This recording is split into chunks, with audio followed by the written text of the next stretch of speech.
Jum ya teman-teman, insya Allah berkah. Kemudian yang kedua tentunya salawat serta salam harus selalu kita aturkan kepada junjungan kita Nabi besar Muhammad Shallallahu Alaihi Wasallam, karena beliaulah, usaha beliau serta kerja keras beliaulah kita dapat merasakan yang namanya nikmat Islam sampai sekarang seperti itu. Baik, sebelumnya gimana nih kabar teman-teman semua? Alhamdulillah sehat ya. Alhamdulillah. Alhamdulillah. Alhamdulillah. Amin. Masya Allah. Ya, saya sungguh bahagia ya teman-teman bisa berjumpa dengan teman-teman sekalian. Walaupun pertemuan kita Zoom ya, Zoom meeting. Tentunya insya Allah berkah ya teman-teman. Amin ya rabbal alamin. Baik, tentunya saya perkenalan diri dulu ya teman-teman sekalian. Nama saya Ahmad Aldianur.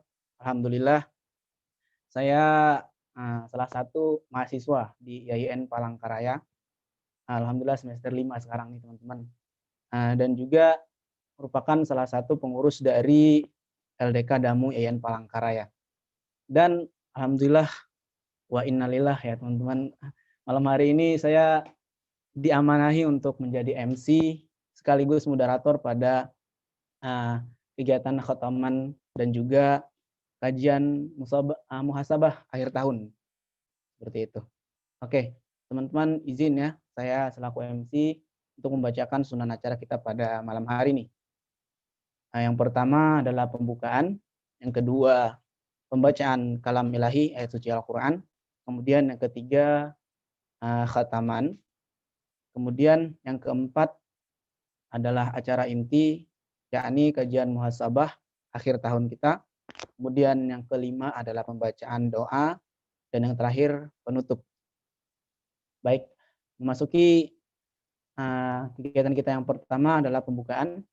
Marilah sama-sama kita buka kegiatan kita pada malam hari ini dengan bersama-sama membacakan ummul kitab suratul Fatihah. Al-Fatihah.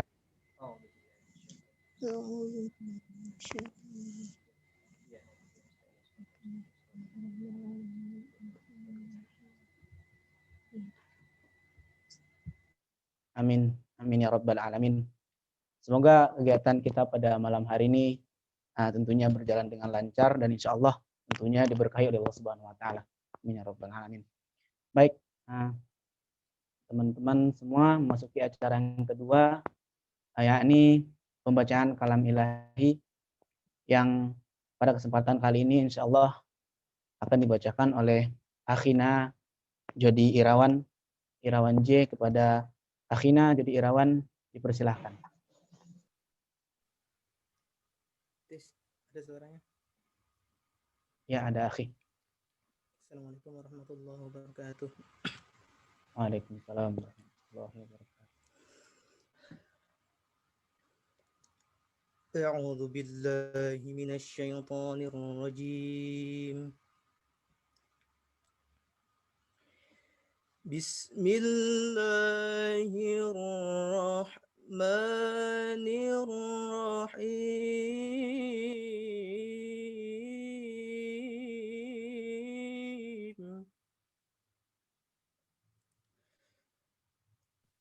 Ya ayyuhalladzina amanu taqullaha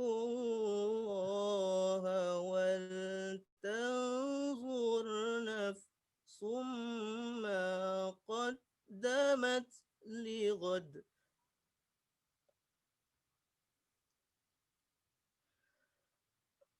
واتقوا الله إن الله خبير بما تعملون.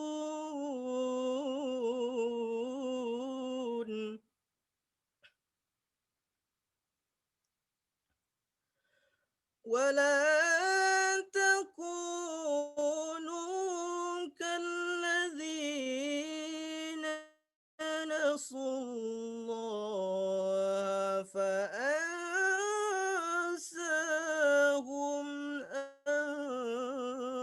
نفسه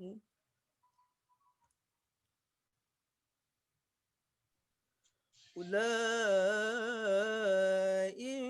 هم الفاسقون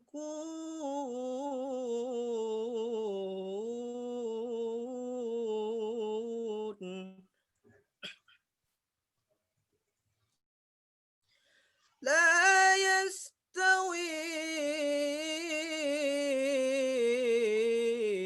أصحاب النار وأصحاب الجنة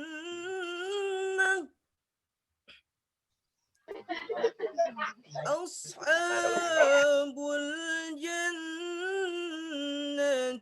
هم الفائزون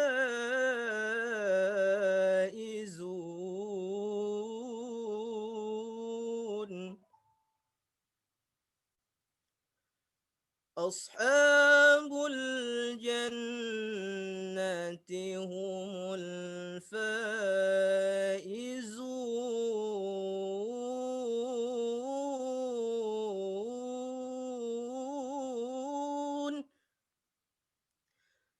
أصحاب الجنة هم الفائزون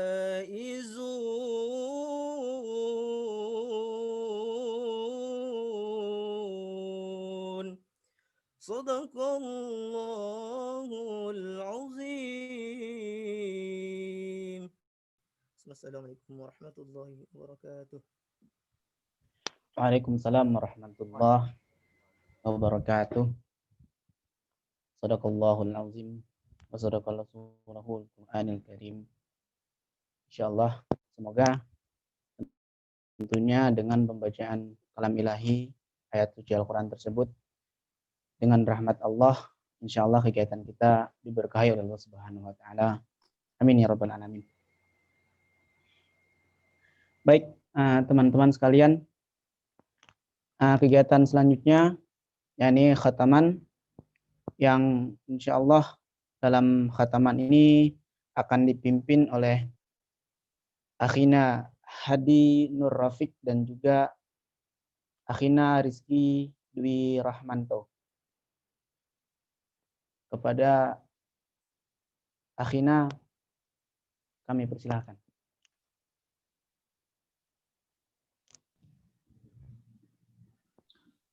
Bismillahirrahmanirrahim. Tes dulu. Masuklah suaranya lah. Alhamdulillah masuk. Aman Pak. Bang Hadi mungkin.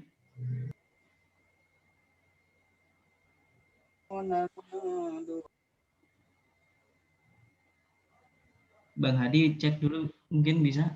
Cek. Oh iya, Aman, sip. Pak.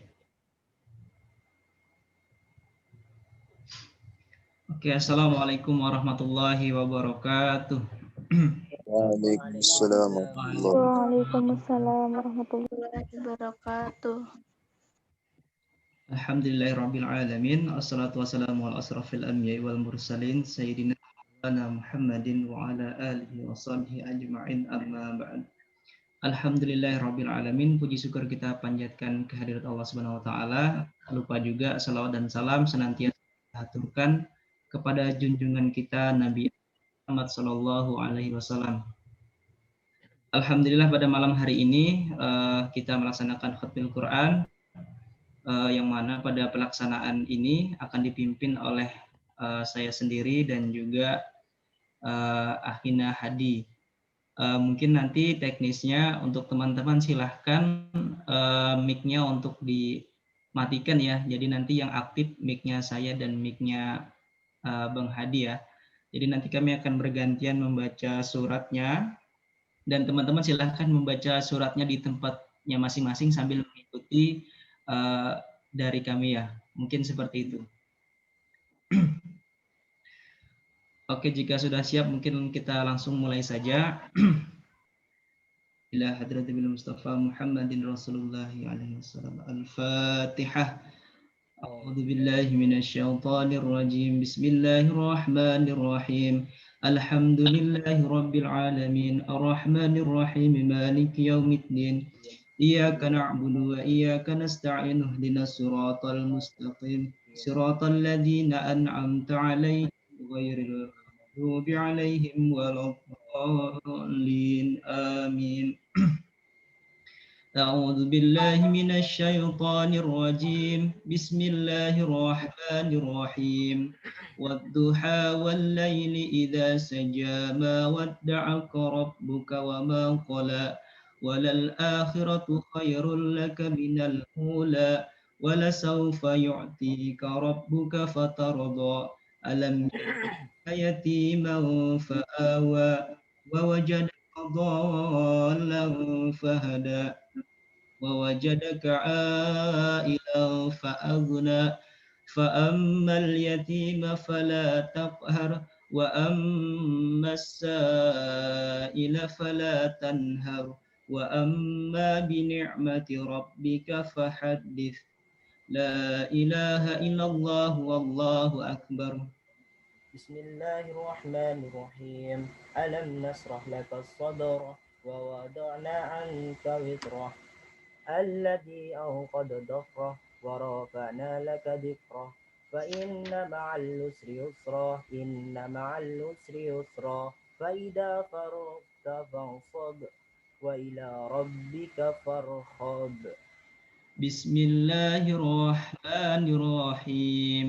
والتين والزيتون وطور سينين وهذا البلد الأمين لقد خلقنا الإنسان في أحسن تقويم ثم رددناه أسفل سافلين إلا الذين آمنوا وعملوا الصالحات فلهم أجر غير ممنون فما يكذبك بعد بالدين أليس الله بأحكم الحاكمين لا إله إلا الله والله أكبر. بسم الله الرحمن الرحيم. اقرأ باسم ربك الذي خلق خلق الإنسان من علق اقرأ وربك الأكرم الذي علم بالقلم علم الإنسان ما لم يعلم كلا إن الإنسان ليطغى أن رآه استغنى إن إلى ربك رجعا أرأيت الذي ينحى عبدا إذا صلى أرأيت إن كان على الهدى أو أمر بالتقوى أرأيت إن كذب وتولى ألم يعلم بأن الله يرى كلا لئن لم ينته لنسفعا بالنسية نسيات كتيبة خطيئة فليدعو ناديه سندعو الزبانية كلا لتطعه واسجد واقترب. لا إله إلا الله والله أكبر. بسم الله الرحمن الرحيم. إنا أنزلناه في ليلة القدر وما أدراك ما ليلة القدر ليلة القدر خير من ألف شهر تنزل الملائكة والروح فيها بإذن ربهم من كل أمر سلام هي حتى مطلع الفجر لا إله إلا الله والله أكبر. بسم الله الرحمن الرحيم. لم يكن الذين كفروا من أهل الكتاب والمشركين منفكين حتى تأتيهم البينة رسول من الله يتلو صحفا مطهرة فيها كتب قيمة وما تفرق الذين أوتوا الكتاب إلا من بعد ما جاءتهم البينة وما أمروا إلا ليعبدوا الله مخلصين له الدين حنفاء ويقيموا الصلاة ويؤتوا الزكاة وذلك دين القيمة. إن الذين كفروا من أهل الكتاب والمشركين في نار جهنم خالدين فيها أولئك هم شر البرية إن الذين آمنوا وعملوا الصالحات أولئك هم خير البرية حجاؤهم عند ربهم جنة عدن تجري من تحتها الأنهار خالدين فيها أبدا رضي الله عنهم ورضوا عنه ذلك لمن خشي ربه لا إله إلا الله والله أكبر بسم الله الرحمن الرحيم إذا زلزلت الأرض زلزالها وأخرجت الأرض أثقالها وقال الإنسان ما لها يومئذ تحدث أخبارها بأن ربك أوحى لها يومئذ يصدر الناس أشتاتا ليروا أعمالهم فمن يعمل مثقال ذرة خيرا يره ومن يعمل مثقال ذرة شرا يره لا إله إلا الله والله أكبر بسم الله الرحمن الرحيم والعاديات ضبحا فالمريات قدحا فالمخيرات صبحا فأسرنا به نقعا فواسطنا به جمعا إن الإنسان لربه لكنود وإنه على ذلك لشهيد وإنه لحب الخير لشديد أفلا يعلم إذا بعثر ما في القبور وحصل ما في الصدور إن ربهم بهم يومئذ لخبير لا إله إلا الله والله أكبر بسم الله الرحمن الرحيم القارعة ما القارعة وما أدراك ما القارعة يوم يكون الناس كالفراش المبثوث وتكون الجبال كالعهن المنفوش فأما من ثقلت موازينه فهو في عيشة راضية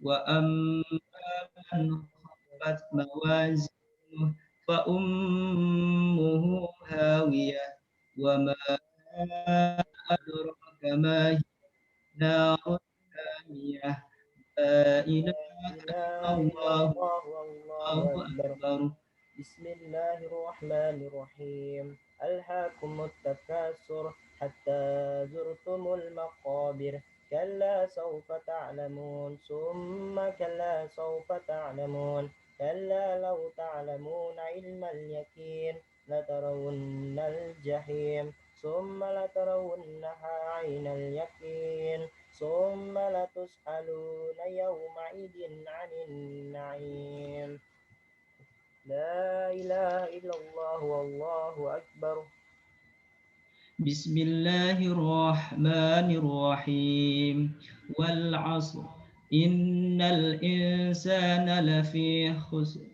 إلا الذين آمنوا وعملوا الصالحات وتواصوا بالحق وتواصوا بالصبر لا إله إلا الله والله أكبر بسم الله الرحمن الرحيم ويل لكل همزة Ini khatam. لمزة الذي جمع مالا وعدده يحسب أن ماله أخلده كلا لينبذن في الحطمة وما أدراك ما الحطمة نار الله الموقدة التي تطلع على الأفئدة إنها عليهم مؤصدة في عمد ممددة لا إله إلا الله والله أكبر بسم الله الرحمن الرحيم ألم تر كيف فعل ربك بأصحاب الفيل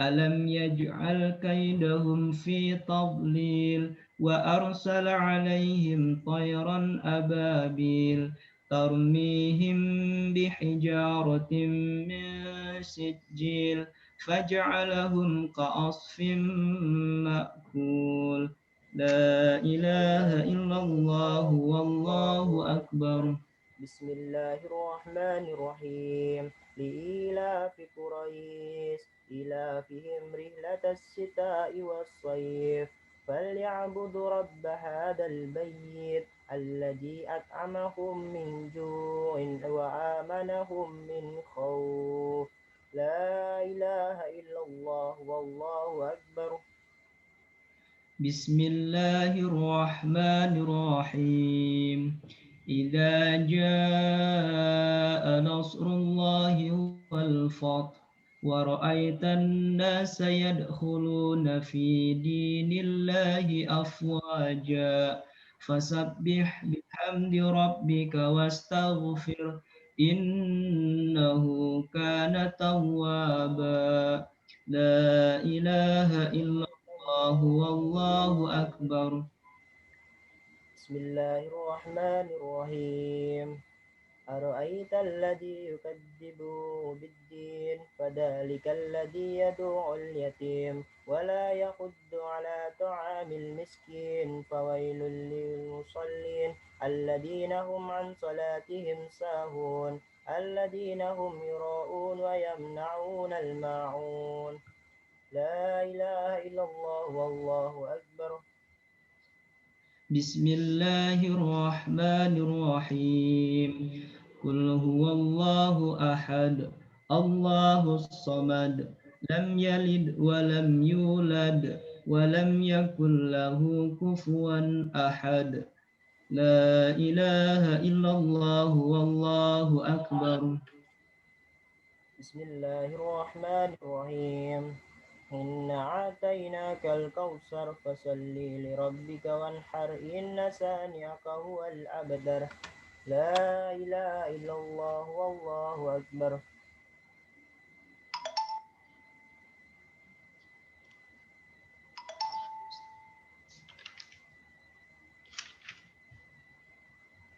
بسم الله الرحمن الرحيم إن شاء الله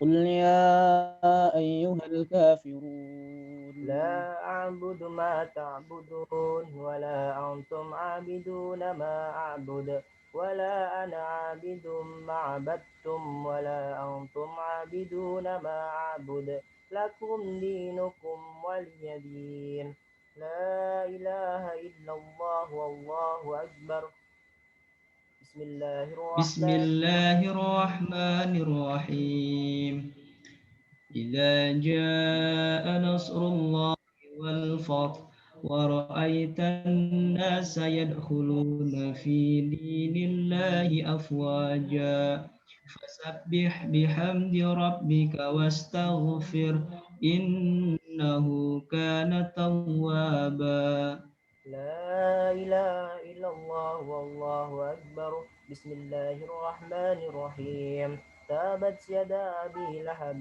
وتب ما أغنى عنه ماله وما كسب سيصلى نارا ذات لهب وامرأته حمالة الحطب في جيدها حبل من مسد لا إله إلا الله والله أكبر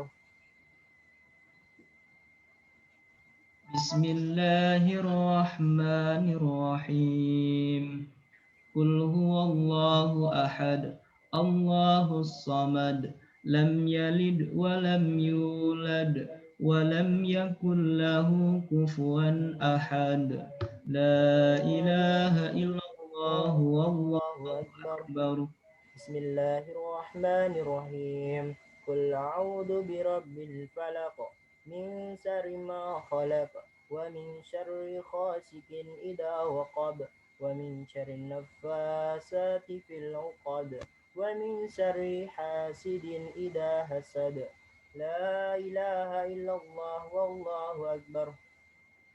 بسم الله الرحمن الرحيم. قل أعوذ برب الناس ملك الناس إله الناس من شر الوسواس الخناس الذي يوسوس في صدور الناس من الجنة والناس. صدق الله العظيم.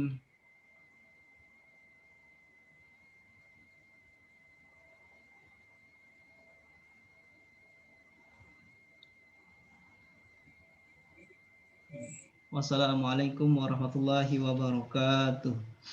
Waalaikumsalam warahmatullahi wabarakatuh. Alhamdulillah, teman-teman sekalian, hadirin yang sudah bergabung juga. Alhamdulillah, demikianlah khataman kita. Insyaallah semoga dengan pembacaan khataman tadi dari surat Ad-Duha sampai An-Nas, semoga kegiatan kita pada malam hari ini diberkahi oleh Allah Subhanahu wa taala. Amin ya rabbal alamin. Baik, teman-teman sekalian, kegiatan kita selanjutnya adalah acara inti, yakni kajian Asabah akhir tahun bersama Ustadz Heri Rusli Effendi. Assalamualaikum warahmatullahi wabarakatuh, Ustadz. Waalaikumsalam warahmatullahi wabarakatuh. Apa kabarnya nih? Bagaimana kabarnya, Ustadz? Alhamdulillah. Alhamdulillah sehat. Alhamdulillah. Baik, kiranya tanpa berlama-lama nih, teman-teman juga sudah siap kayaknya menerima kajian malam hari ini, Ustadz. Selanjutnya saya persilakan kepada Ustadz Heri untuk menyampaikan kajian pada malam hari ini. Silakan, Ustadz. Baik.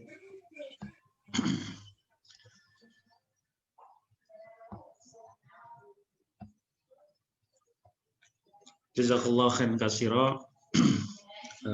Pada MC Ahmad Aldinor ya. Alhamdulillah luar biasa. Antum senantiasa Allah berikan keberkahan, senantiasa istiqomah dalam melaksanakan perintah-perintah Allah dan semakin bercahaya wajahnya, makin ganteng ya, insyaallah.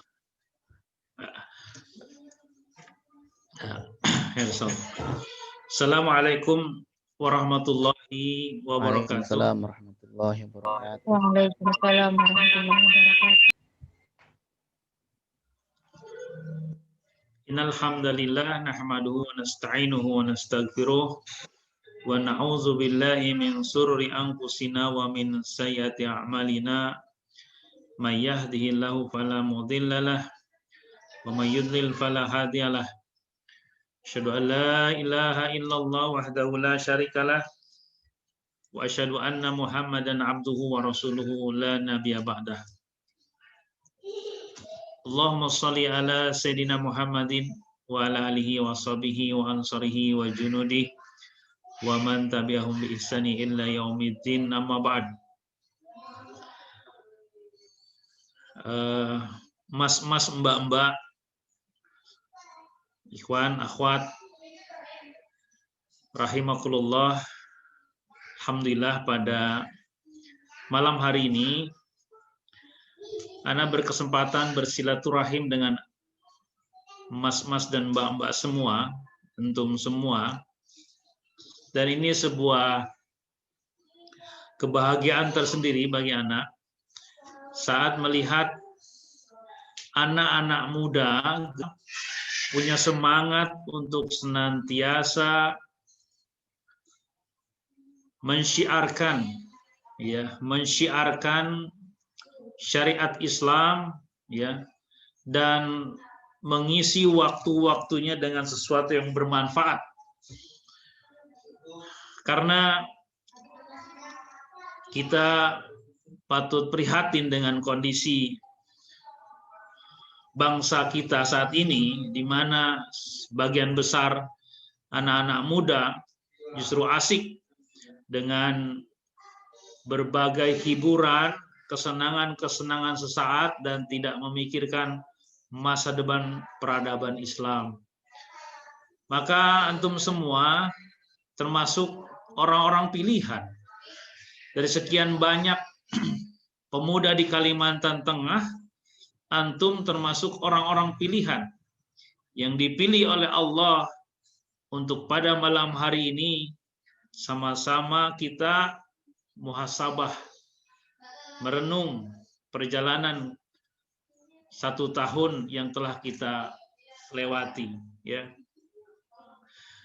Selain bahagia, tentunya saya bangga pada generasi muda yang punya jidiyah, punya kesungguh-sungguhan untuk melawan, ya, pengaruh-pengaruh baik itu dari barat maupun dari timur. Karena sekarang ternyata yang meracuni kita itu bukan hanya budaya barat, tapi dari timur pun sudah mulai meracuni generasi muda. Sehingga waktunya hanya dihabiskan dengan mengikuti sesuatu yang laga, ya, yang sia-sia, yang dibawa oleh orang-orang yang ingin menghancurkan diri. Ya. Maka saya harus bangga kepada Mas, Mbak, antum semua, ya, yang pada malam hari ini punya semangat untuk muhasabah akhir tahun. Ya. Kita punya waktu 1 jam ke depan untuk membahas tema tentang tazkiyatun nafs, ya. Tazkiyatun nafs. Namun sebelumnya saya ingin berbagi kepada antum semua berkenaan dengan kegelisahan yang saya alami beberapa tahun ini, ya. Melihat begitu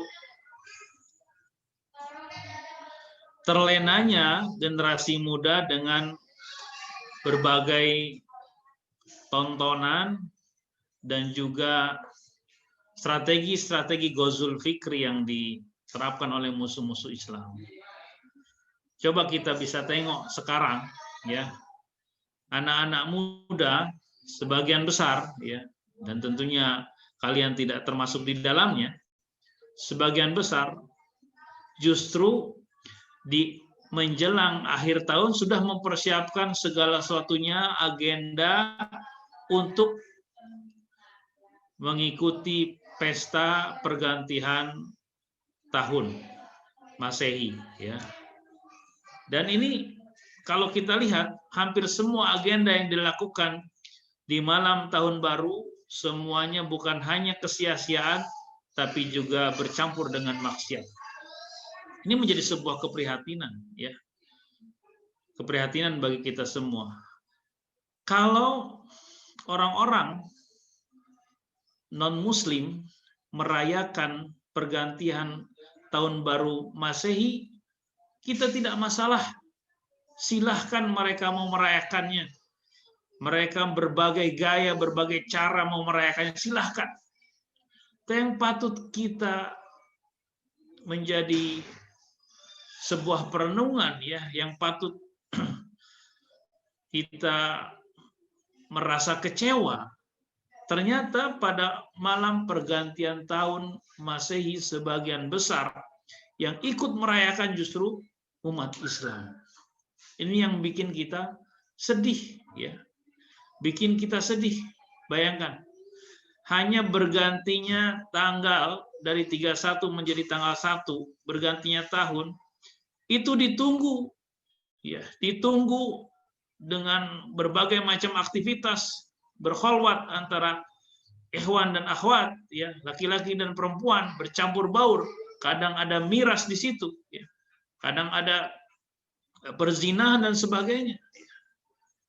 Di situ menjadi puncak kemaksiatan sedunia ya dilakukan oleh manusia, dan kita patut sedih ternyata umat Islam terlibat di dalamnya, ya. Maka dari itu, alhamdulillah, senantiasa kita bersyukur kepada Allah. Allah masih memilih antum semua yang tidak termasuk sebagian besar tadi yang kita bicarakan. Justru kita bersyukur kepada Allah masih ada anak-anak muda yang senantiasa komitmen, senantiasa ingin membersihkan jiwanya dengan tema tazkiyatun nafs ini, untuk akhirnya mencoba untuk menyebarkan syariat, dan tentunya kita ingin membangkitkan peradaban Islam, ya.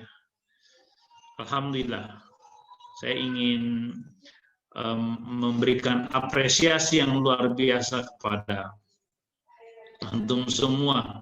Alhamdulillah, ini ada 60 orang ya partisipan yang sudah hadir, ini luar biasa ya. Yang berikutnya tentunya selain bersyukur kepada Allah juga kita wali wassalam ya, yang beliau dengan keikhlasannya, dengan kesungguhannya telah menyampaikan risalahnya kepada kita. Tinggal sekarang kita mau mengikuti apa yang sudah diarahkan oleh beliau, atau justru kita jauh dari apa yang diarahkan oleh beliau Nabi Muhammad SAW. Baik, kita berbicara tentang tazkiyatun nafs ya. Tazkiyatun nafs ini tema yang sebetulnya dibilang berat, sebenarnya cukup berat ya. Dibilang berat, sebenarnya cukup berat ya.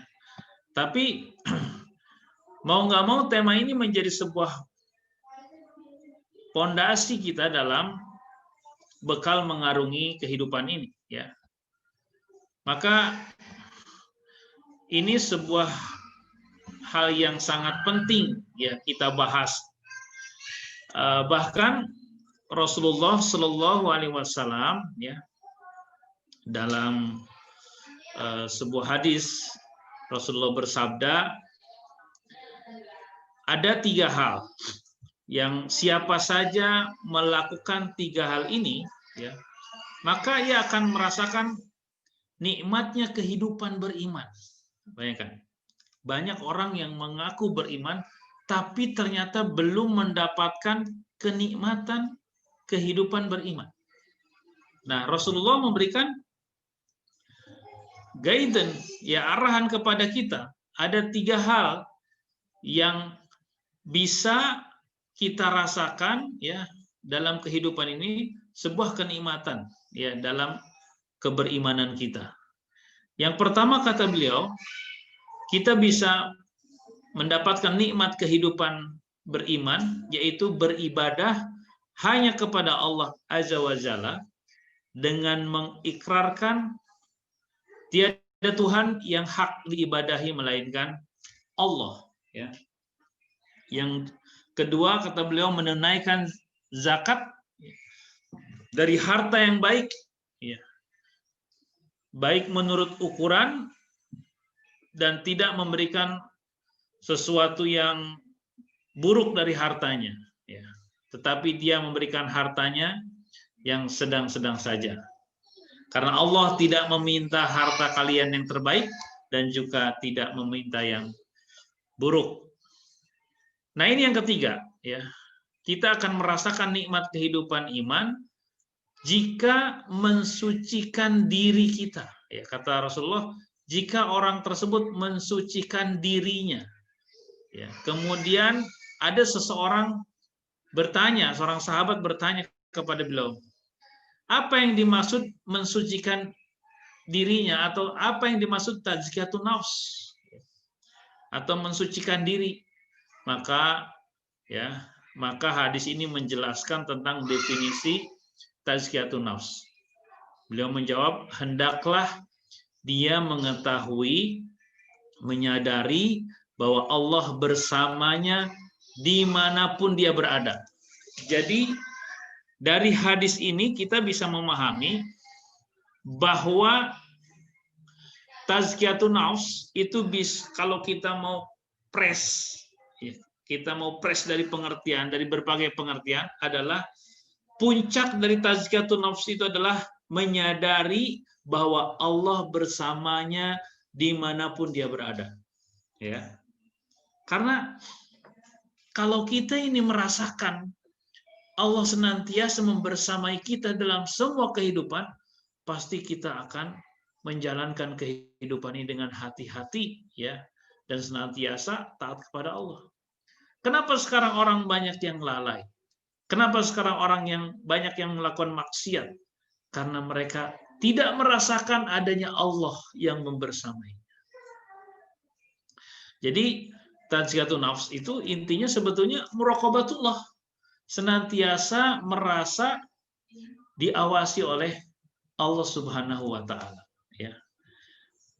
Makanya kalau kita membahas tentang muraqabatullah itu menarik kan, saat dalam sebuah hadis, ya, dari hadis arba'in, kita mungkin sering mencoba untuk menghafalnya, ya. Itu menarik, muraqabatullah itu merasa diawasi oleh Allah. Tuh kata dalam itu kan hadis itu dialog antara malaikat Jibril dengan Rasulullah setelah menanyakan tentang iman, menanyakan tentang Islam. Malaikat Jibril bertanya, qala fa akhbirni. Kemudian ya malaikat Jibril itu bertanya kembali kepada Rasulullah, ya. Qala fa akhbirni anil ihsan. Malaikat bertanya, lalu apa yang engkau ketahui tentang ihsan? Kata malaikat kepada Rasulullah. Nah, ini kan sebuah dialog yang sebetulnya sebuah pembelajaran buat sahabat, gitu. Malaikat Jibril bukan tidak tahu arti ihsan, tapi sebenarnya sedang ingin menjelaskan makna ihsan kepada para sahabat. Lihat apa yang disebutkan oleh Rasulullah. Rasulullah bersabda, qala anta'budallahu ka'annaka tarahu. Ini ya, makna muraqabatullah dari kalimat ihsan, ya, dari pertanyaan Jibril terkait dengan ihsan. Anta'budallaha ka'annaka tarahu. Ihsan itu adalah engkau beribadah kepada Allah seakan-akan engkau melihatnya. Namun kita pasti tidak mampu dan tidak akan bisa melihat Allah, ya, tidak akan bisa, ya. Karena melihat Allah itu adalah sebuah kenikmatan terbesar kelak di surga, ya. Kenikmatan terbesar itu memandang wajahnya Allah di surga. Kita di dunia ini tidak akan mampu melihat wajah Allah. Maka ihsan itu adalah anta'budallaha ka'annaka tarahu, ya. Engkau beribadah kepada Allah seakan-akan kau melihatnya. Ya. Fa'ilam, nggak mungkin karena kita ini nggak bisa. Fa'ilam takun tarahu fa'innahu yaraka. Dan jika engkau tidak mampu melihatnya, maka dia melihat engkau. Nah, ini menarik, ya. Ini makna muraqabatullah, maka makna merasa senantiasa diawasi oleh Allah. Jadi puncak dari tazkiyatun nafs adalah senantiasa kita merasa dibersamai oleh Allah, ya. Merasa dibersamai oleh Allah. Kalau dalam kehidupan kita itu sudah merasa Allah membersamai kita dalam langkah-langkah kita, ini kita sudah menemukan kunci dari tazkiyatun nafs. Namun kalau kita mengkaji urgensi pentingnya kita senantiasa tazkiyatun nafs, ini kita menarik, ya. Kalau kita lihat dalam penjelasan Al-Qur'an, ya. Di Al-Qur'an itu bahkan dalam surah Asy-Syam, ya, tadi luar biasa para ikhwan sudah melakukan khataman, ya, khataman Al-Quran. Salah satu dibaca tentu tadi pasti ada surah Asy-Syam, ya. Di sini Allah sampai bersumpah atas nama makhluknya, ya.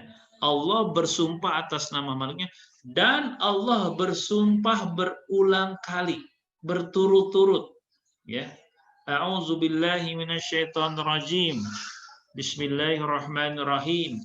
Wasyamsi wadduhaha wal qamari idza talaha wan nahari idza jallaha wal laili idza yaghshaha was samai wa ma banaha wal ardi wa ma tahaha wa nafsi wa ma sawwaha fa alhamaha fujuraha wa taqwaha qad aflaha man zakkaha wa qad khaba man dassaha. Ya, bagaimana Allah bersumpah, ya, berturut-turut dengan makhluknya. Ini kalau para ahli tafsir itu mengatakan, jika Allah bersumpah dengan makhluknya, ini ada sesuatu yang sangat penting yang ingin Allah sampaikan kepada hambanya. Apalagi ini sumpahnya berulang-ulang, ya, sumpahnya berturut-turut. Wasyamsi wadduhaha, wasyamsi demi matahari, ya, dan cahayanya di pagi hari, wadduhaha demi waktu duha pagi hari, wal qamari idza talaha, dan bulan apabila dia mengiringi matahari, ya, wan nahari idza jallaha, demi siang apabila menampakkannya, wal laili idza yaghshaha, demi malam apabila menutupinya, was samai wa ma banaha, ya, dan demi langit, ya, was sama, ya, demi langit dan demi pembinaannya, wal ardi wa ma tahaha, demi penghamparannya, ya, wa nafsi wa ma sawwaha, dan demi jiwa serta demi penyempurnaan ciptaannya. Lihat di sini, setelah Allah bersumpah berturut-turut atas makhluknya, Allah katakan, Allah bersabda, ya, Allah berfirman, fa'alhamaha fujuraha wa taqwaha, ya, maka Allah mengilhamkan kepada jiwa itu kefasikan dan ketakwaan. Jadi kita ini manusia memang diberikan dua, ya, fujur wa taqwaha. Fujur, kefasikan, dan takwa, ya. Nah, ini nanti akan senantiasa dalam diri kita, ya, saling mencoba mendominasi. Jika fujur yang mendominasi, maka kita melakukan hal-hal kemaksiatan. Tapi jika ketakwaan yang mendominasi, maka kita akan melakukan ketaatan. Nah, setelah Allah mengatakan bahwa dalam jiwa manusia itu adalah ada fujur, ada takwa, ya, fa'alhamaha fujuraha wa taqwaha. Lihat, ayat ke-9-nya Allah berfirman, qad aflaha man zakkaha, sungguh beruntung orang yang mensucikan jiwanya. Nah, jadi dikatakan di sini tentang tazkiyatun nafs. Ya, pentingnya tazkiyatun nafs. Allah katakan beruntung orang yang senantiasa mensucikan jiwanya. Tazkiyatun nafs. Ya. Dan dilanjutkan waqad khaba man dassaha, dan sungguh merugilah orang yang mengotorinya. Orang yang mensucikan jiwanya akan senantiasa memberikan tempat takwa dalam dirinya, sehingga takwa itu dominan dan melakukan ketaatan. Tapi orang yang mengotorinya, ya, waqad khaba man dassaha, mengotori jiwanya, maka dia mencoba memberikan ruang fujur, ruang kefasikan untuk mendominasi dirinya sehingga dia melakukan kemaksiatan. Nah, sekarang hidup kita adalah pilihan. Apakah kita akan senantiasa mensucikan jiwa kita sehingga kita memberikan peluang untuk takwa mengendalikan kehidupan kita, atau justru kita mengotori diri kita dan memberikan kesempatan fujur, memberikan kesempatan fasik, ya, untuk senantiasa mendominasi kehidupan kita. Ini menjadi sebuah perenungan dalam kehidupan kita. Apakah kita termasuk yang mensucikan jiwa atau mengotorinya? Bagaimana terkait dengan mensucikan jiwa? Tentunya orang-orang yang senantiasa membersihkan hatinya, membuang penyakit-penyakit hati. Orang yang mengotorinya tentunya orang yang senantiasa mengotori hatinya, memberikan tempat kepada penyakit-penyakit hati untuk bersemayam di dalam hatinya. Nah, Ini sebuah ayat yang menjadi referensi bagi kita. Begitu luar biasanya orang yang mensucikan jiwa atau tazkiyatun nafs, sampai Allah bersumpah dengan makhluknya, dan Allah ya memberikan pilihan kepada kita ya berkenaan dengan takwa dan kefasikan. Dalam surah Al-A'la juga Allah tegaskan, qad aflaha man tazakka wa dzakara isma rabbih fasalla. Dikatakan sungguh beruntung orang yang membersihkan. Qad aflaha, aflaha itu kan keberuntungan, kemenangan, keberuntungan. Sungguh beruntung, sungguh menang bagi orang-orang man tazakka yang senantiasa tazkiyatun nafs ya. Wa dzakara isma rabbih fasalla, dan dia ingat, senantiasa ingat menyebut Robnya di waktu sholat ya. Bahkan tazkiyatun nafs ini menjadi sebuah salah satu tujuan Nabi dan Rasul diutus ke bumi ya. Salah satu tujuan Nabi dan Rasul diutus ke bumi adalah untuk senantiasa membersihkan jiwa pengikutnya ya, jiwa pengikutnya, umatnya ya. Ini seluruh Nabi dan Rasul. Kita lihat bagaimana misalnya Nabi Musa. Nabi Musa itu saat berdialog dengan Fir'aun ya, dalam dialognya tuh ingin membimbing agar Fir'aun itu membersihkan jiwanya. Karena jiwanya sudah kotor. Kesyirikan, menganggap dia sebagai Tuhan, Fir'aun itu sebagai Tuhan ya. Pongah, sombong, itu kan penyakit hati ya. Kotor jiwanya. Bahkan puncaknya sampai dia menganggap dia itu Tuhan. Itu penyakit hati yang paling berat itu adalah kesyirikan. Apalagi dia bukan hanya syirik, menyekutukan Allah, bahkan menganggap dirinya sebagai Tuhan. Maka dalam dakwahnya Nabi Musa mengajak Fir'aun untuk membersihkan jiwanya. Ya, dalam surah An-Nazi'at ya, ayat 18 sampai 22. Fakul hallaka ila antazakka wahdiyaka ila rabbika fatahsya fa'arahul ayatal kubra faqadzaba wa asa tsumma adbara yasa ya. Fakul hallaka ila antazakka, dan katakanlah wahai Musa kepada Firaun, adakah keinginan bagimu untuk membersihkan dirimu ya. Antazakka, apakah antum mau membersihkan jiwa dirimu gitu kata Musa. Wahdiyaka ila rabbika fatahsya, kalau memang ada keinginan kata Nabi Musa, dan engkau akan kubimbing ke jalan Rabbmu ya. Fatahsya, agar supaya takut kepada Allah. Fa'arahul ayatal kubra, lalu Musa memperlihatkan mukjizat yang besar ya. Faqadzaba wa asa, tetapi Firaun mendustakan Musa. Tsumma adbara yasa, kemudian dia berpaling dan justru menantang Nabi Musa ya. Nah, itu kisah Nabi Musa yang berkeinginan untuk membersihkan jiwanya Firaun yang saat itu sangat sesat. Bahkan Nabi Muhammad itu juga, kalau kita perhatikan dalam surah Az-Zumu'ah, itu salah satu tugas Nabi Muhammad itu adalah membersihkan jiwa ya. Allah berfirman dalam surah Az-Zumu'ah ayat 2, walladzi ba'asa fil ummina rasulan minhum yatlu alaihim ayatihi wa yuzakkihim wa yu'allimuhumul kitab wal hikmah wa in kanu min qablu lafi dhalalim mubin. Dialah yang mengutus seorang rasul kepada kaum yang buta ya, buta huruf dari kalangan mereka sendiri. Yang tugasnya adalah ya, di sini tugas Nabi Muhammad kepada umatnya ya, yatlu alaihim ayatihi wa yuzakkihim ya. Setelah yatlu alaihim, membacakan ayat-ayat kepadanya, wa yuzakkihim, mensucikan mereka ya, mensucikan mereka. Jadi tugas Nabi Muhammad adalah mensucikan kita ya, mensucikan jiwa kita, memerintahkan kita untuk senantiasa tazkiyatun nafs. Wa yu'allimuhumul kitab wal hikmah wa in kanu min qablu lafi dhalalim mubin ya.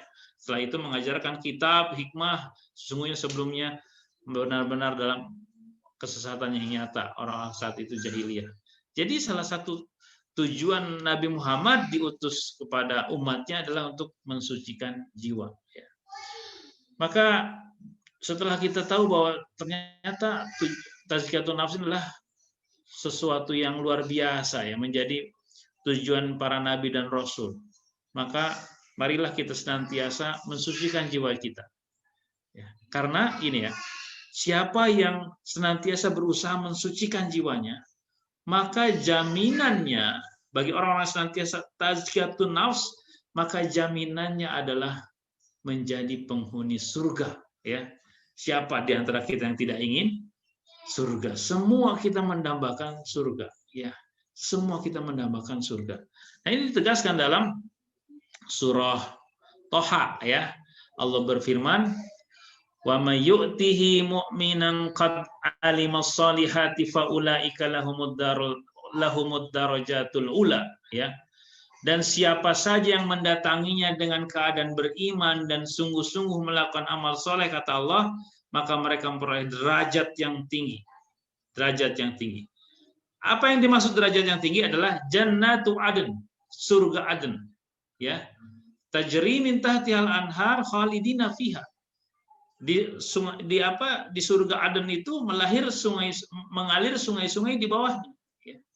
Mengalir sungai-sungai di bawahnya. Nah, ini menarik kalau antum coba kaji tentang tafsir mengalir sungai-sungai di bawahnya. Bahwa di surga itu bukan air yang mengalir, tapi sungai yang mengalir. Kalau air yang mengalir, itu sungainya diam, airnya mengalir. Kalau ini sungainya mengalir. Ya. Jadi kalau kita nanti Allah takdirkan punya rumah di surga dan di belakang rumah kita itu ada sungai yang mengalir, itu bukan air saja yang mengalir, tapi sungainya.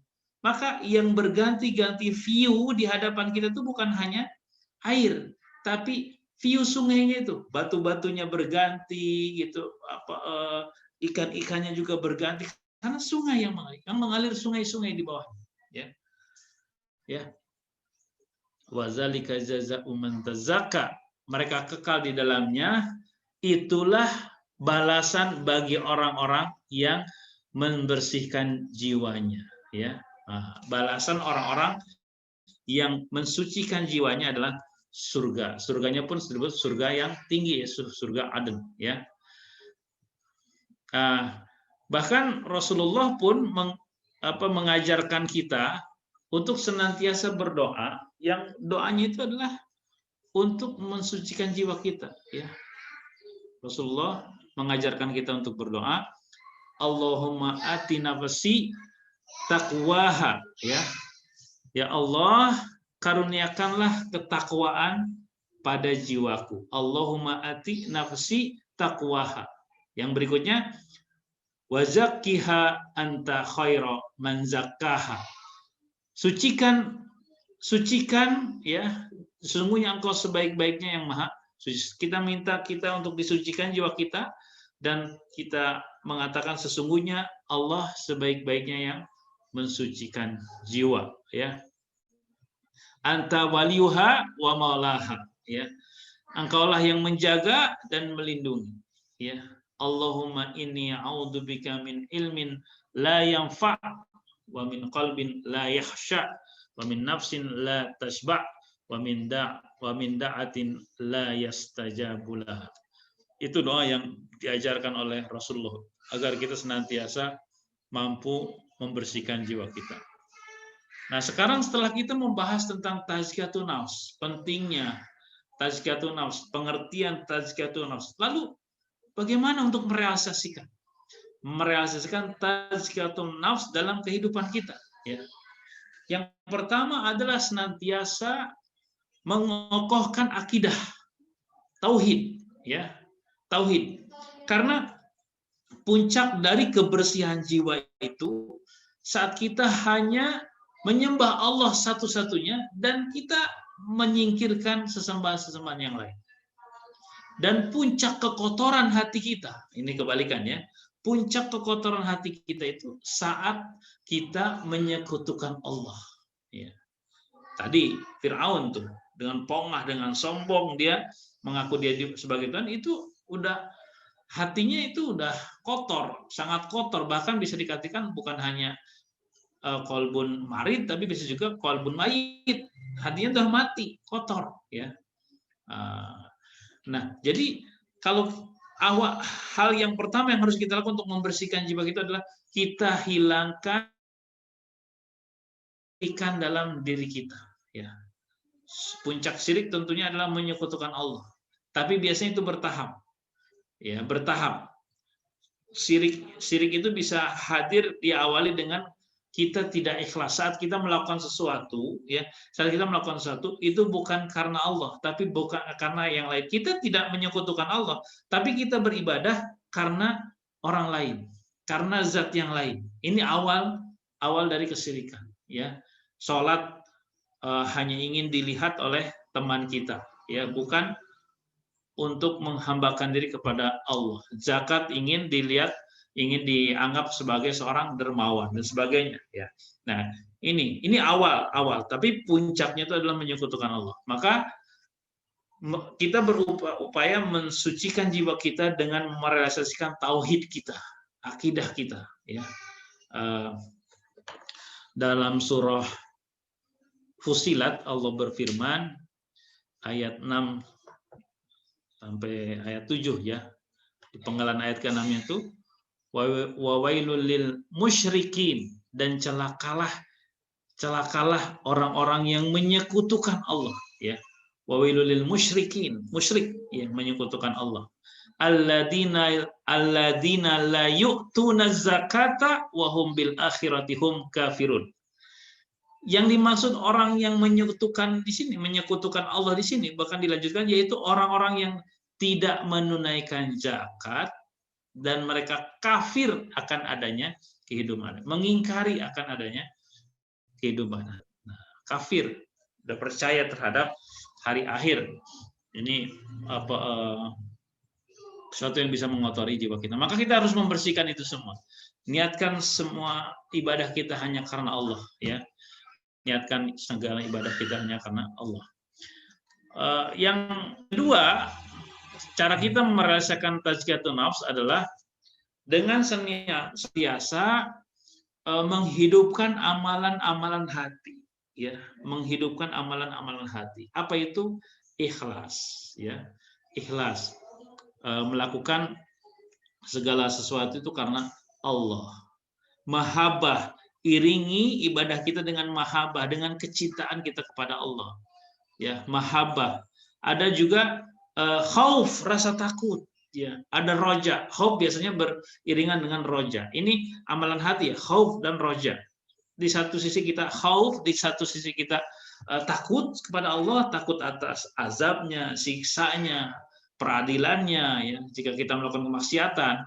Di satu sisi kita roja, berharap kita terhadap ampunannya, berharap tentang rahmatnya, berharap terhadap surganya, ya. Ini amalan-amalan hati, ikhlas, mahabbah, khauf, roja, tawakal. Ini tawakal dalam kondisi-kondisi seperti ini, apalagi, ya, banyak ujian, musibah yang menimpa kita, justru kita butuh tawakal, ya, bersandar hanya kepada Allah. Tidak ada sandaran lain, ya. Kita hanya bersandar kepada Allah, serahkan semuanya kepada Allah, ya. Sabar, ya, kondisi-kondisi seperti ini, masa pandemi kita jalani dengan sabar, ridho atas ketentuan-ketentuan Allah dan takdir Allah, dengan ketetapan-ketetapan Allah, ridho kita, ya, tunduk, patuh, ya, dan banyak hal, ya. Nah, ini adalah amalan hati yang senantiasa harus kita jaga, ya, karena saat kita melakukan amalan-amalan hati, ya, ikhlas, cinta, takut, harap, tawakal, sabar, ridho, tunduk, ini akan mampu membersihkan hati kita dan menolak penyakit-penyakit hati yang akan masuk, ya, menjadi benteng, ya, menjadi benteng sehingga penyakit hati tidak bisa tembus, ya. Juga hal yang lain, kita melakukan ibadah, ya, rajin-rajin melakukan ibadah, ini juga bagian dari kita membersihkan jiwa kita, sholat misalnya, ya, dan ibadah-ibadah yang lain. Apalagi sholat ini bahkan Rasulullah itu menjelaskan, ya, menjelaskan terkait dengan sholat. Rasulullah bersabda, Bagaimana menurut kalian ya, tentang sholat nih? Kalau sebuah sungai ada di depan pintu rumah salah seorang di antara kalian, lalu dia mandi di situ di sungai itu 5 kali sehari, apa menurut kalian masih ada kotoran yang menempel tubuhnya? Ya, maka para sahabat menjawab, tentu tidak ya Rasul. Sholat yang 5 waktu, yang dengannya Allah membersihkan dosa-dosa yang diperbuatnya. Jadi salah satu cara kita membersihkan dosa kita, membersihkan jiwa kita, dengan senantiasa melakukan sholat. Bahkan sholat itu Allah pun tegaskan, inna sholata tanha anil fahsai wal munkar. Ya, tadi sholat itu bisa membersihkan jiwa kita dari dosa dan mencegah kita untuk melakukan dosa-dosa berikutnya, perbuatan keji dan mungkar. Inna sholata tanha anil fahsai wal munkar. Ya, maka dengan senantiasa kita sholat, gini ya, kita sholat subuh kita dijaga untuk tidak melaksanakan maksiat sampai zuhur. Kita sholat zuhur terjaga sampai asar. Sholat asar terjaga sampai maghrib, selanjutnya sampai isya dan sampai subuh terus. Ya, seperti kita tuh membersihkan kita jiwa kita, dosa-dosa kita itu 5 kali ya, dalam 5 kali sehari kita melakukan sholat ya. Dan hal yang lain untuk membersihkan jiwa juga adalah berzakat ya, bersedekah ya. Bahkan dalam ayat yang berkenaan dengan perintah berzakat ya, perintah amil untuk mengambil zakat di surah At-Taubah ayat 103, Allah berfirman, khudh min amwalihim shadaqatan tutahhiruhum wa tuzakkihim ya, wa tuzakkihim biha wa shalli alaihim inna salataka sakanun lahum wallahu samiun alim. Ya. Khudh, ambillah, min amwalihim, ambillah zakat dari harta mereka. Khudh min amwalihim, ambillah zakat dari harta mereka. Shadaqatan tutahhiruhum ya. Dengan zakat itu ia tutahhiru ya, membersihkan, tutahhiruhum, membersihkan mereka, wa tuzakkihim, dan mensucikan mereka. Jadi zakat, sedekah itu bisa mensucikan, membersihkan harta kita dan mensucikan jiwa kita. Maksudnya gitu. Harta kita jadi bersih karena dalam harta kita itu ada hak orang lain yang kita keluarkan. Kita keluarkan. Jadi kalau saya ibaratkan tubuh, ya di tubuh itu kan ada kotoran yang harus kita buang. Nah, begitu juga di harta kita. Harta kita itu ada hak orang lain yang harus kita keluarkan. Nah, itu bisa membersihkan. Bahkan mensucikan kita ya, mensucikan kita ya. Nah, ini berkenaan dengan bagaimana kita tazkiyatun nafs ya. Dan bahkan khusus untuk para pemuda ya, ikhwan, akhwat, hal terpenting juga untuk mensucikan jiwa ini senantiasa kita menjaga pandangan ya, menjaga pandangan. Ya, karena mata itu adalah jendelanya hati. Kalau mata kita kotor, senantiasa melihat hal yang tidak diizinkan ya, nah itu bisa mengotori hati ya, mengotori hati. Allah berfirman dalam surah An-Nur ya, ayat 30, kulil mu'minina yaghuddu min absarihim wa yahfadhu furujahum dzalika azka lahum innallaha khabirum bima yasnaun. Hendaklah, katakanlah kepada laki-laki yang beriman, hendaklah mereka menahan pandangannya dan memelihara kemaluannya. Yang demikian itu adalah lebih suci bagi mereka, sungguh Allah Maha mengetahui apa yang mereka perbuat. Ya, untuk mensucikan jiwa kita adalah menahan pandangan. Ya, maka kalau kita senantiasa menjaga pandangan, maka hati kita itu akan bersih karena mata itu adalah jendelanya hati, gitu ya. Nah, lalu hal apa lagi yang bisa kita lakukan untuk membersihkan jiwa kita? Yang terpenting adalah tadi muraqabatullah, senantiasa merasa diawasi oleh Allah Subhanahu wa taala. Karena dalam kehidupan kita ini tidak ada tempat, satupun tempat ya, yang kita bisa menghindar dari pengawasan Allah. Ya. Karena orang-orang akan senantiasa melakukan perintah Allah dan berhati-hati untuk tidak bermaksiat itu karena merasa senantiasa diawasi oleh Allah. Dan orang-orang melakukan kemaksiatan gara-gara dia sudah lupa kalau Allah itu senantiasa mengawasi dirinya. Padahal Allah senantiasa mengawasi kemanapun dan dimanapun kita berada. Bayangkan sekarang ya di Indonesia penegak hukum itu sangat banyak. Ya ada kepolisian, kejaksaan, ada KPK, inspektorat, ya dan sebagainya. Tapi kenapa kok masih ada OTT, ya operasi tangkap tangan, masih ada korupsi, masih ada hal-hal yang melanggar hukum? Karena mereka tidak merasa diawasi oleh Allah.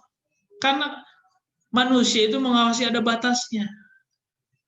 Tidak akan senantiasa bisa mengawasi terus-menerus, ya baik KPK, kepolisian ada batasnya, ada keterbatasannya. Tapi Allah akan senantiasa mampu mengawasi. Nah harusnya ini jika para pejabat kita itu muncul muraqabatullahnya, merasa diawasi oleh Allah, maka tidak akan ada kemaksiatan, ya maka tidak akan ada pelanggaran-pelanggaran. Nah yang terakhir, setelah ini nanti ada sesi tanya jawab ya. Yang terakhir berkenaan dengan tema kita, untuk membersihkan jiwa kita juga adalah kita wajib senantiasa muhasabah. Ya, muhasabah. Apa itu muhasabah? Muhasabah itu adalah introspeksi diri. Ayatnya apa? Ayatnya dalam surah Al-Hasr. Ayat 18. Ya Allah berfirman, ya ayyuhalladzina amanu taqullaha wal tandun nafsum ma qaddamat ligat wattaqullah innallaha khabirum bima ta'malun. Ya ayyuhalladzina amanu, hai orang-orang yang beriman, ittaqullah, bertakwalah kepada Allah. Wal tandun nafsum ma qaddamat ligat, hendaklah setiap diri kita semua memperhatikan apa yang telah diperbuatnya untuk hari esok. Memperhatikan apa yang sudah diperbuat berarti muhasabah. Muhasabah. Untuk hari esok adalah untuk hari akhirat. Wattaqullah, dan bertakwalah kepada Allah. Innallaha khabirum bima ta'malun. Allah Maha mengetahui apa yang kamu kerjakan. Jadi kita diminta untuk muhasabah. Tapi Allah tegaskan, walaupun sebenarnya kamu nggak muhasabah, kata Allah, Allah mengetahui apa yang kamu lakukan. Allah mengetahui apapun yang kamu lakukan. Tidak ada yang lepas dari pengawasan Allah, ya. Maka hal yang terpenting untuk kita lakukan di akhir tahun ini adalah mari kita pun sama-sama muhasabah. Apa saja yang sudah kita lakukan selama 1 tahun ini, hal-hal yang bermanfaat, baik untuk diri kita, untuk orang tua kita, untuk masa depan kita, untuk bangsa ini, untuk agama ini. Kita merenung.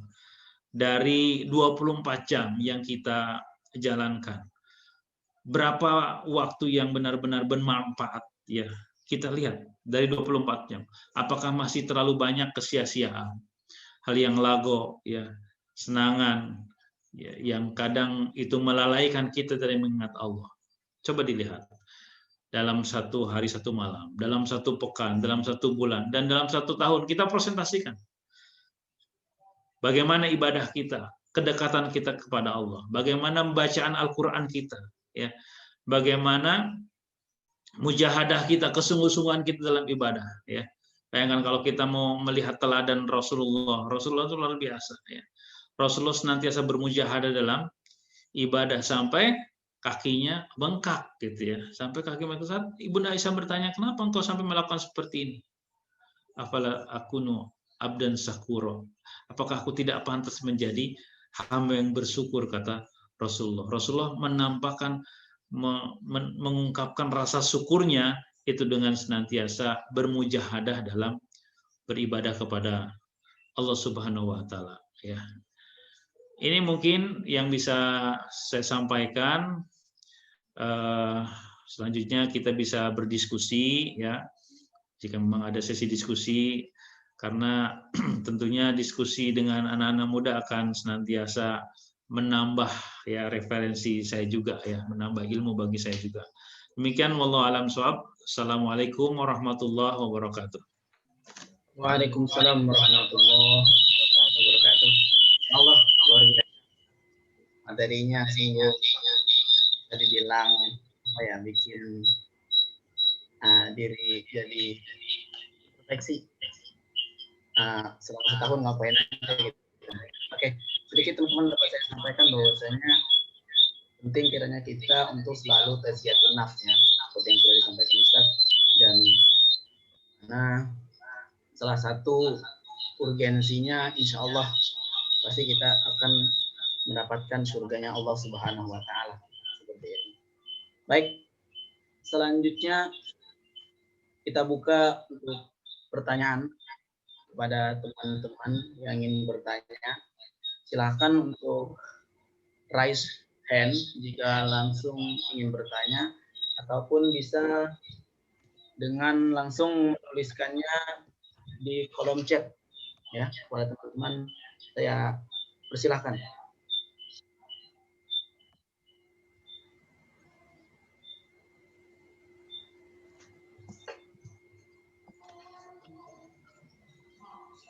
Izin bertanya Pak Moderator. Insya Allah siap. Silakan. Izin bertanya Ustaz. Ya, tafadhol. Bismillahirrahmanirrahim. Assalamualaikum warahmatullahi wabarakatuh. Waalaikumsalam. Perkenalkan nama Ani Hadi Nurafik. Izin bertanya Ustaz, kan tidak terasa kita sudah akhir tahun gitu Ustaz. Besok sudah momentum akhir tahun, dan juga saya takut gitu apa yang saya buat, dan juga mungkin saya hanya jalan di tempat. Saya mungkin justru malah mundur ke belakang, nggak maju, nggak lebih baik dari sebelumnya. Jadi yang ingin saya tanyakan, bagaimana sih Ustadz untuk memaknai hidup, untuk selalu kita bermuhasabah diri, dan juga memulai semangat baru. Untuk apa? Untuk kita lebih baik dari sebelumnya Ustadz. Mungkin itu saja Ustadz, untuk apalagi di tengah pandemi ini Ustadz. Jadi Masya Allah. memulai semangat baru ini gimana Ustadz? Ya, luar biasa. Gimana Ahmad? Anda langsung jawab atau gimana? Boleh Ustadz, tafadhol langsung dijawab. Ini luar biasa pertanyaan yang bagus dari Hadi ya. Dan ini sebetulnya harusnya menjadi kegelisahan para generasi muda ya. Jika merasa bahwa dirinya masih stagnan ya. Nah, bagaimana caranya agar kita bisa visioner ya, menatap ke depan, bahkan agile, menyesuaikan dengan kondisi yang ada. Nah, ini penting ya. Pertama antum harus ingat dulu berkenan dengan arahan dari Rasulullah SAW terhadap kita sebagai umatnya, dan Rasulullah dalam perjalanan kehidupan kita yang kita jalan itu mengingatkan gini, jika hari ini gitu kan, jika hari ini itu kita sama dengan hari kemarin, itu dikatakan merugi bahkan ya. Jadi gini ya, ini juga saat ini para entrepreneur, ahli bisnis itu berdiskusi tentang hadis ini luar biasa. Jadi orang tuh jualan gitu ya, yang keuntungannya hari ini sama dengan hari kemarin, atau dalam bahasanya papo, itu dianggap rugi gitu ya. Papo itu dianggap rugi ya. Misalnya modalnya 5.000 dijual, terus kok hasilnya juga 5.000. Padahal kan kalau hitungan bisnis itu nggak rugi. Nah, Rasulullah mengatakan itu rugi. Hari ini kita sama dengan hari kemarin itu rugi. Kenapa? Karena kita itu punya kesempatan untuk maju, tapi kita diam di tempat. Ya. Kalau bisnis itu sebetulnya ruginya apa? Rugi waktu, rugi tenaga, rugi pikiran, kok untungnya sama. Ya. Nah, jadi Rasulullah itu udah memperingatkan kita, kalau diri kita ini hari ini sama, nggak ada bedanya dengan kemarin, itu berarti kita dianggap rugi. Ya. Yang untung tuh kan kalau hari ini lebih baik dari hari kemarin, ya. Hari kemarin.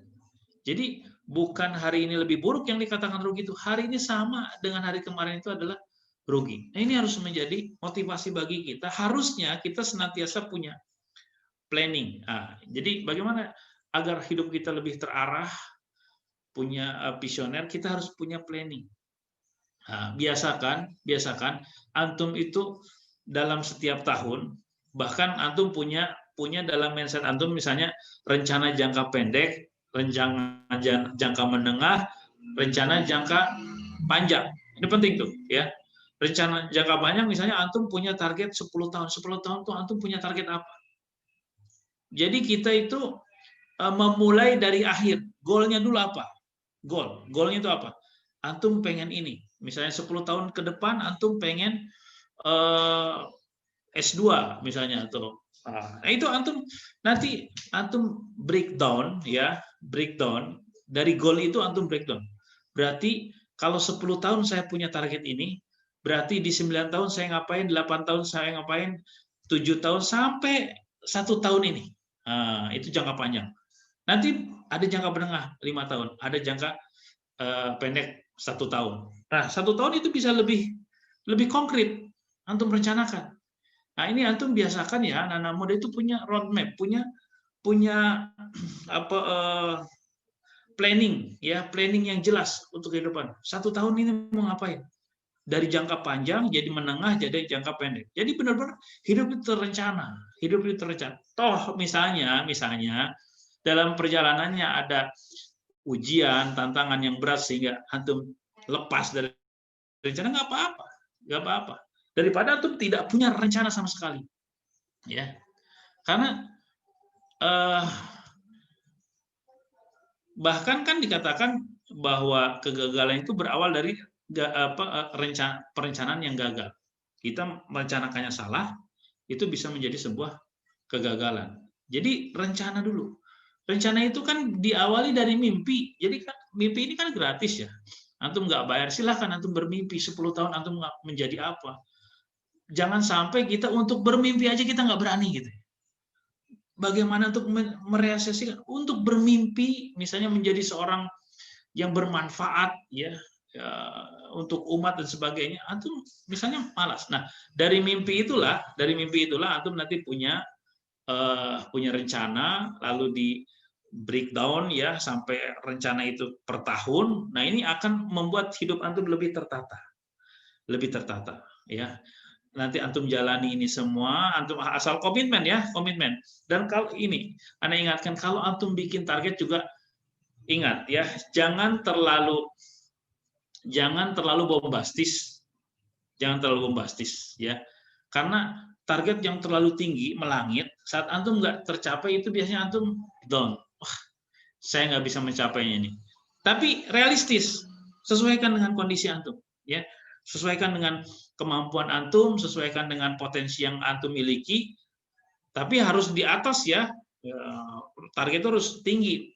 Tapi jangan terlalu melangit ya, disesuaikan. Nah, ini akan memudahkan antum untuk menata kehidupan antum ya. Kalau antum sudah mulai ya bikin roadmap ini ya, tulis itu di kamar atau di buku harian antum. Ini akan senantiasa membuat hidup antum lebih terarah ya.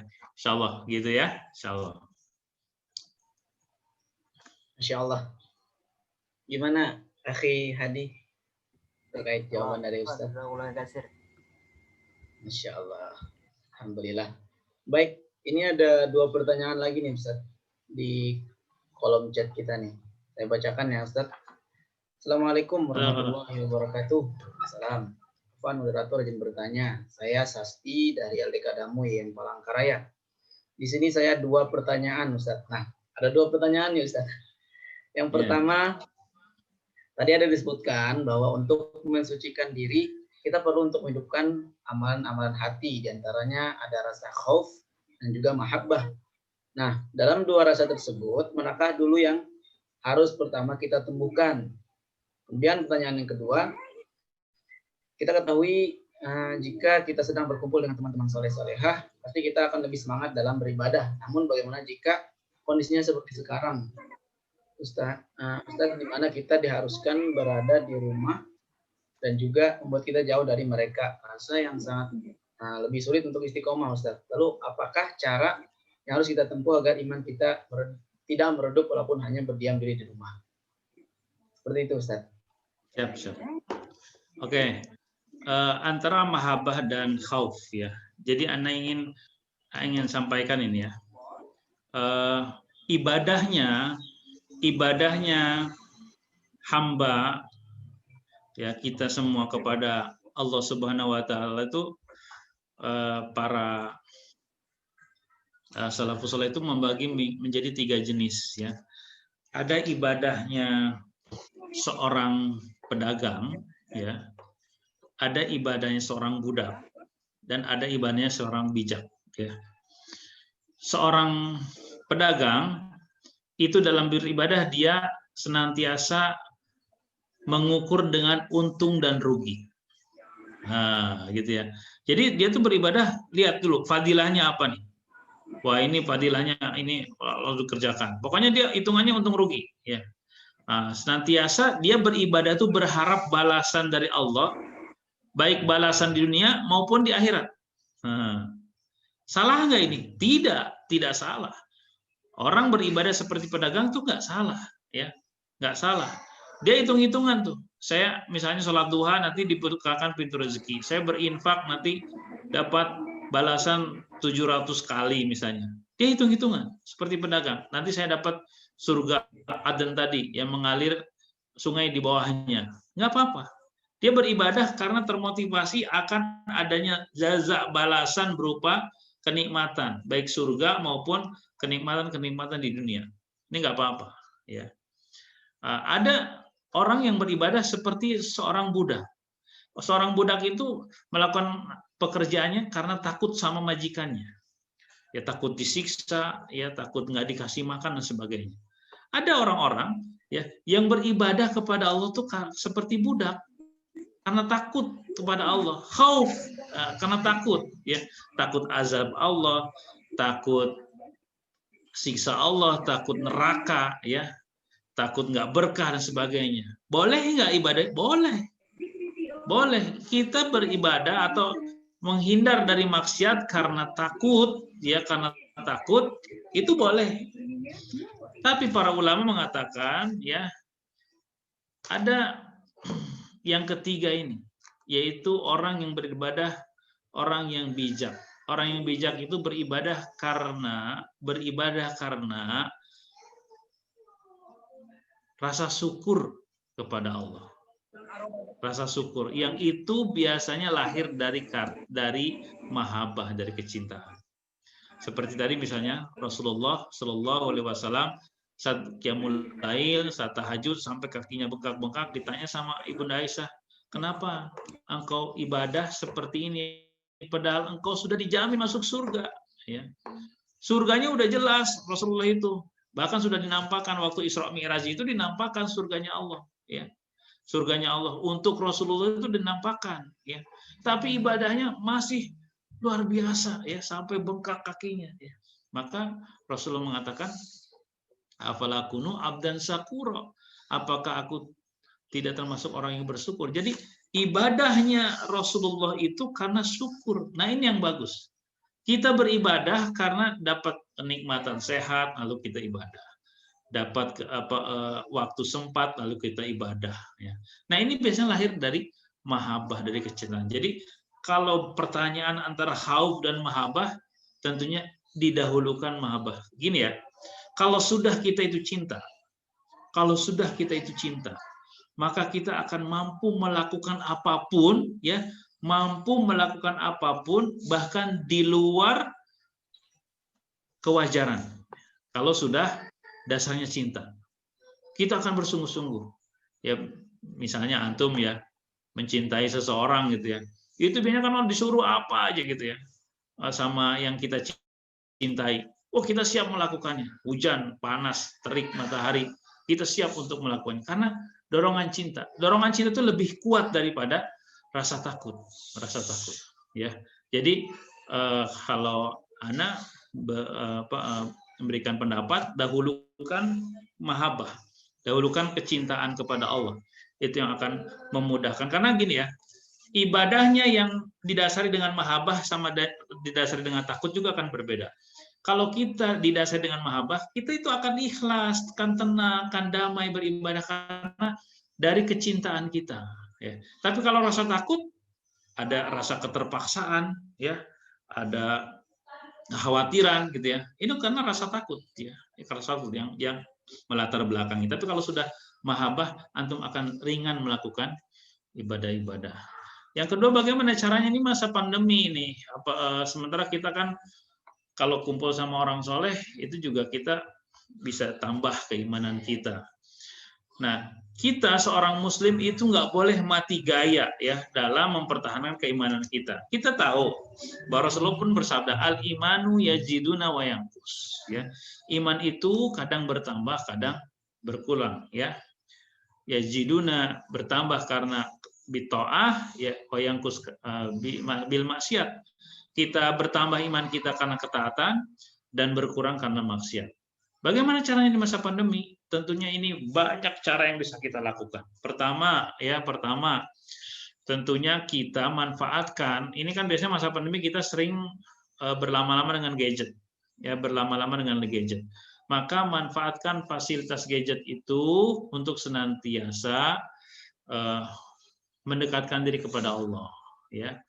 Kita bisa mendengarkan tausiah, ya.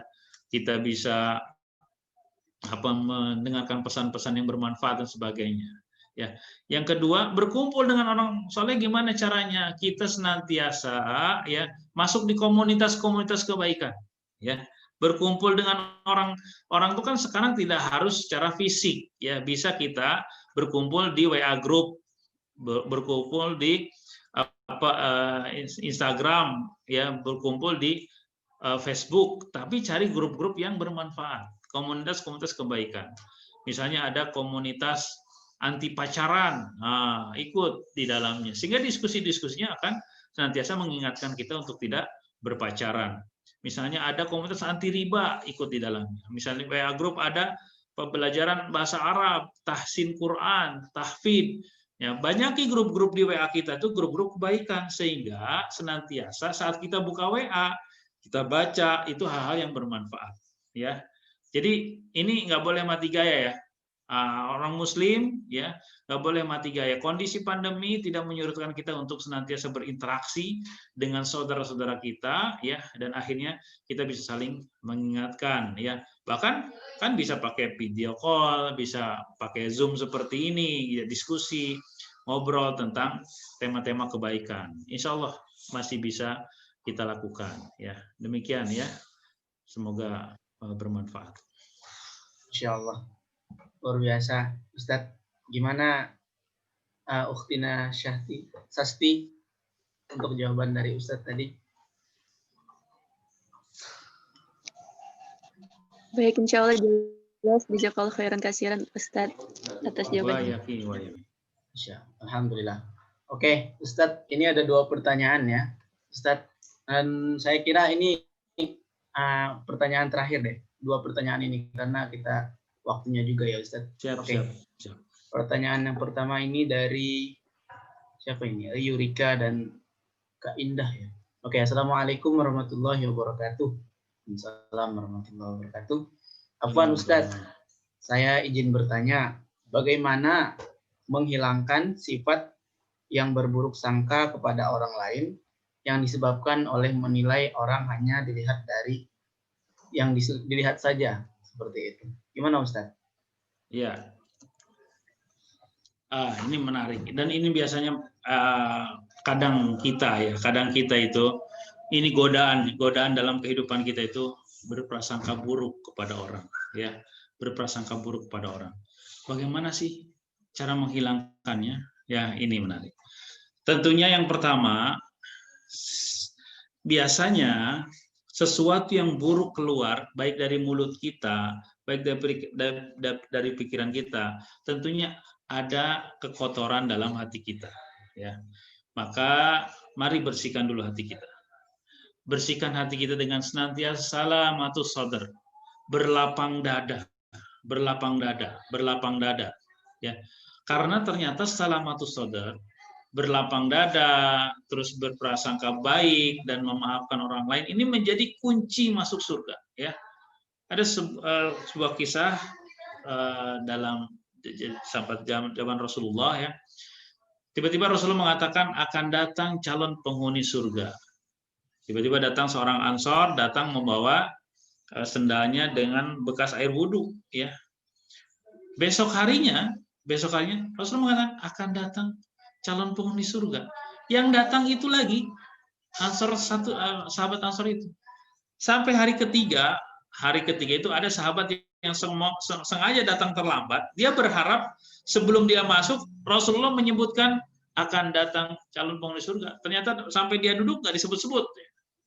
Ternyata Rasulullah menyebutkan itu, muncul orang ini. Sampai 3 kali Rasulullah mengatakan akan datang calon penghuni surga. Sampai ada seorang sahabat yang penasaran, ya, untuk mengetahui apa amalan orang ini, sehingga setiap mau datang Rasulullah mengatakan akan datang calon penghuni surga, ya, akan datang calon penghuni surga, ya.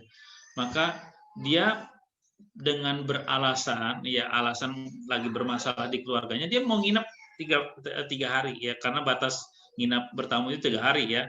Kalau dalam 3 hari itu masih disiapin makan, masih disiapin dijamu, tapi kalau lewat 3 hari silakan makan sendiri, nyuci piring sendiri, gitu ya. Nah, ini batasannya 3 hari.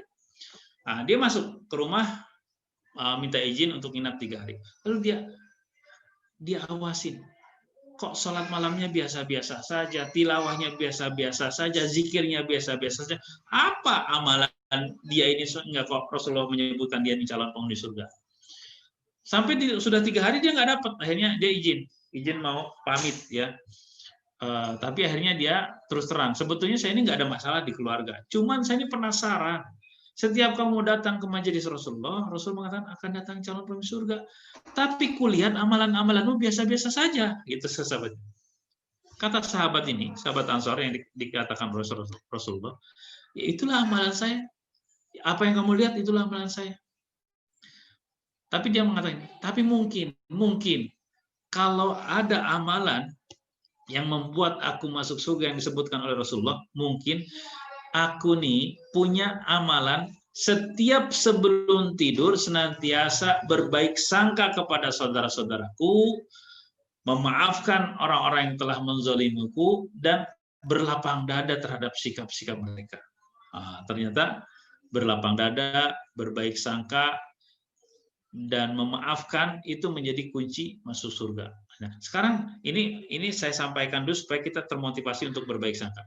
Sekarang gimana caranya supaya kita senantiasa tidak berburuk sangka, ya. Pertama yang harus kita lakukan adalah senantiasa mengingat kebaikan-kebaikan orang tersebut.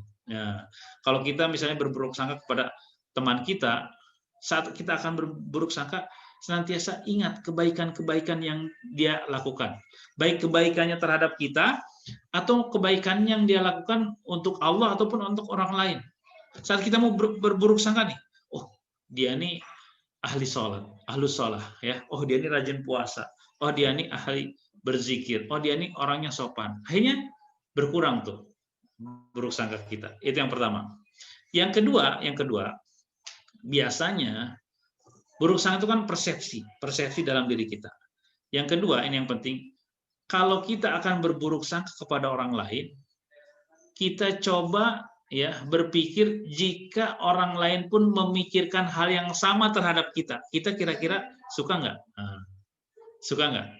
Misalnya kita berburuk sangka orang, dia baru beli handphone. Kamu kan paling itu pinjem tuh atau nyuri, bahkan misalnya sambil menuduh ya kayaknya nyuri nih handphone ini. Nah kita berpikir jika kita beli handphone baru hasil jerih payah kita sendiri, lalu ada orang lain yang berburuk sangka pada kita dan kita tahu bagaimana perasaan kita, ya. Ini yang kedua. Dan yang ketiga, ini juga hal yang penting adalah saat kita ada keinginan berburuk sangka kepada orang lain, ikuti buruk sangka itu dengan doa kebaikan. Nah, ini penting. Untuk menutupnya ya, misalnya kita punya buruk sangka, dia ini deket-deket tuh paling pacaran nih, buruk sangka kan pacaran. Ikuti dengan doa, semoga saudara saya terjaga dari maksiat, semoga saudara saya tidak melakukan pacaran. Ya Allah lindungi saudara saya. Nah, 3 hal ini ya. Pertama, ingat kebaikannya. Yang kedua, bagaimana kalau buruk sangka itu terjadi kepada diri kita. Yang ketiga, ikuti dengan doa kebaikan kepada orang tersebut. Nah, insya Allah dengan 3 cara ini, selamat pelan-pelan akan mengikis kebiasaan kita berburuk sangka dan senantiasa berubah, kita menjadi senantiasa berbaik sangka kepada saudara kita. Insya Allah gitu ya. Siapa? Mbak Yurika ya. Insya Allah. Masya Allah. Gimana? Yurika, oke, jawaban dari Ustadz. Masya Allah, luar biasa sekali Ustadz. Terima kasih banyak Ustadz. Ya, sama-sama. Alhamdulillah. Baik, ini pertanyaan terakhir nih Ustadz. Oke.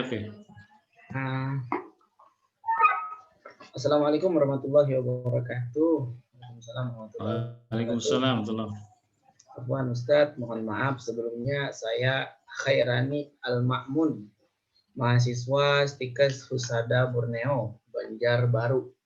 Dan izin masuk, saya ingin bertanya, bagaimana pandangan syariat Islam tentang forum bersama di malam hari yang diikuti oleh sekumpulan laki-laki muslim dan sekumpulan wanita muslimah?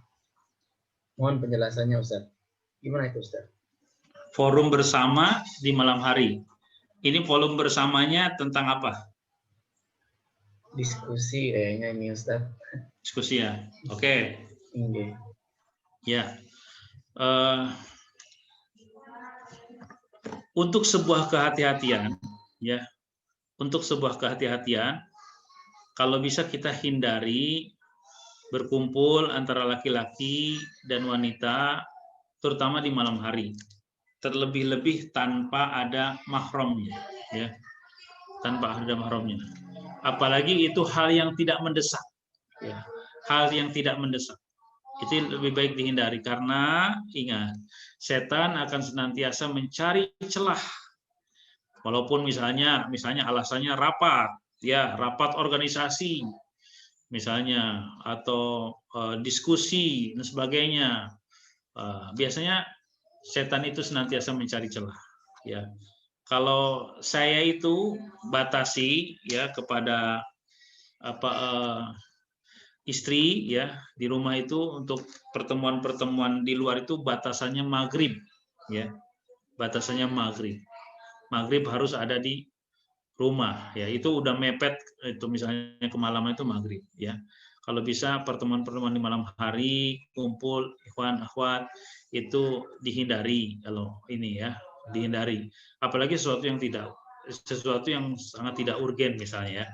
Dan misalnya bisa dilakukan di siang hari. Ya. Kenapa tidak dilakukan di siang hari? Karena namanya kalau bertanya tentang bagaimana tentang syariat Islam, ya kalau kita berbicara tentang syariat Islam, apa yang dilakukan oleh Rasulullah dan para sahabat, ya wanita itu di rumah, ya wanita itu di rumah, ya apalagi malam hari, gitu ya. Ini harus kita hindari, iya. Boleh, ya, tapi dengan syarat-syarat tertentu, ya misalnya pertama itu sangat penting, sangat urgen, ya, dan nggak bisa digeser waktunya.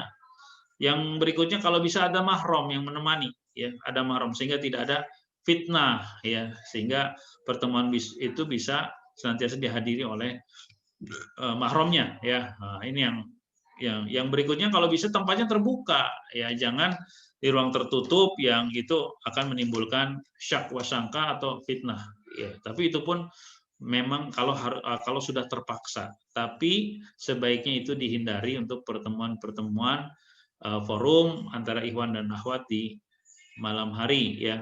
Kecuali gini ya, kecuali dalam lembaga pendidikan, dosen hanya punya waktu malam hari gitu ya. Nah, tapi ini juga harus ini ya, kalau kita masa pandemi ini kan ada protokol kesehatan, ya. Kalau bertemu ikhwan dan akhwat itu dalam sebuah ruangan juga harus ada protokol ketat masalah keimanan, ya. Harus ada, bukan hanya imun tapi imannya juga harus ada protokol, ya. Harus terpisah tempatnya, tidak berbaur, tidak ikhtilat, karena setan akan senantiasa mencari celah, ya, untuk akhirnya menggelincirkan kita melakukan kemaksiatan. Itu menurut Ana, ya. Akhi Khairani. Ini pesertanya sampai Banjarbaru, gitu ya? Masya Allah, luar biasa nih kayaknya Ustaz. Masya Sampai Allah. sana.